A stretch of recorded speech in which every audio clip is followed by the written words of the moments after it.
आज मैं आपको सावन माह की एक बहुत ही सुंदर कहानी सुनाने जा रही हूँ। अगर आपको यह कहानी पसंद आए तो कमेंट बॉक्स में हर हर महादेव जरूर लिखिए। एक समय की बात है, एक बार सावन का महीना चल रहा था। सावन का पावन महीना और हल्की हल्की बारिश हो रही थी। एक वृद्ध साधु बाबा हाथ में कमंडल लिए ओम नमः शिवाय का जाप करते हुए जंगल के रास्ते से जा रहे थे।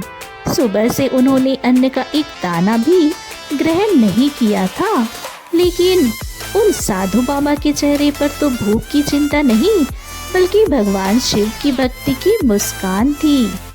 कुछ दूर चलने के बाद बारिश और तेज हो गई। अब साधु बाबा पास ही बने एक प्राचीन शिव मंदिर के मंडप पे जाकर बैठ गए। उसी समय एक गरीब किसान अपनी पहली फसल भगवान शिव को अर्पित करने मंदिर पहुंचा।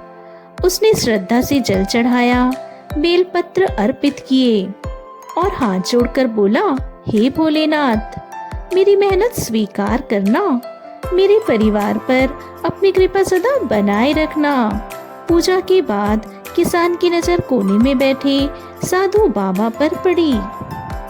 उसने बिना एक पल गवाए अपने साथ लाए हुए भोजन को साधु बाबा की ओर बढ़ा दिया। साधु बाबा ने मुस्कुराते हुए कहा, बेटा, यह भोजन तुमने नहीं, स्वयं महादेव ने भेजा है। भोलेनाथ तुम्हारे घर में कभी अन्न और सुख की कमी ना होने दे। उन्होंने उस भोजन को महादेव का प्रसाद मानकर ग्रहण किया और किसान को आशीर्वाद देकर अपनी यात्रा पर निकल पड़े। बारिश अभी भी जारी थी।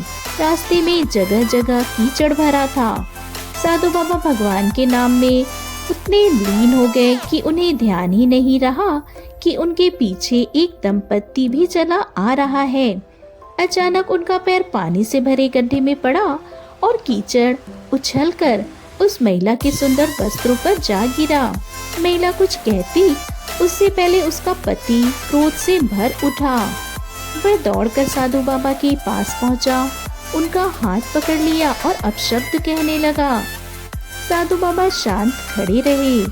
पत्नी ने कई बार उसे रोकने की कोशिश की, लेकिन क्रोध ने उसकी बुद्धि पर पर्दा डाल दिया था। उस व्यक्ति ने गुस्से में आकर साधु बाबा के गाल पर एक जोरदार थप्पड़ मार दिया। वृद्ध साधु लड़खड़ाकर कीचड़ में गिर पड़े, लेकिन उनके चेहरे पर क्रोध नहीं था। उन्होंने धीरे से उठकर आकाश की ओर देखा और मुस्कुराते हुए कहा, हे महादेव, कभी तेरे प्रसाद से पेट भरता है, कभी तेरी इच्छा से अपमान मिलता है। तेरी हर लीला मेरे लिए प्रसाद है। हर हर महादेव। फिर वे बिना कुछ कहे आगे बढ़ गए। कुछ देर बाद वह दंपत्ति अपने घर पहुंचा। लगा बारिश के कारण सीढ़ियां बेहद फिसलन भरी थी। जैसे ही युवक ऊपर चढ़ने लगा, उसका पैर फिसल गया। वह बुरी तरह नीचे गिर पड़ा। घर वाले तुरंत उसे अस्पताल ले गए, लेकिन सिर में अधिक चोट लगने के कारण डॉक्टर उसे बचा नहीं सके और वह मृत्यु को प्राप्त हो गया। यह खबर पूरे गांव में फैल गई।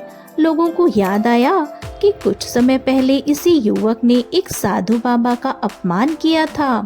कई लोगों ने कहना शुरू कर दिया, जरूर साधु बाबा ने श्राप दिया होगा।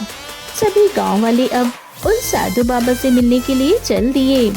साधु बाबा एक पेड़ के नीचे बैठे थे। तब लोगों ने साधु बाबा से यह बात पूछी तो वे मुस्कुराकर बोले, मैं तो महादेव का नाम जपने वाला एक साधारण भक्त हूँ।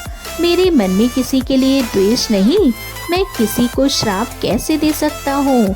फिर उन्होंने शांत स्वर में कहा, जिस प्रकार वह युवक अपनी पत्नी का अपमान सहन नहीं कर सका और मेरे ऊपर हाथ उठा बैठा, ठीक उसी प्रकार मेरे भोलेनाथ भी अपने भक्त का दुख देखते हैं, लेकिन किस कर्म का फल कब और कैसे मिलेगा यह केवल वही जानते हैं। उनका न्याय मनुष्य की समझ से कहीं बड़ा है। साधु बाबा की बातें सुनकर सभी लोगों की आंखें झुक गई। जय हो भगवान शिव की। वीडियो पसंद आए तो लाइक अवश्य करें, चैनल को सब्सक्राइब करना ना भूलें।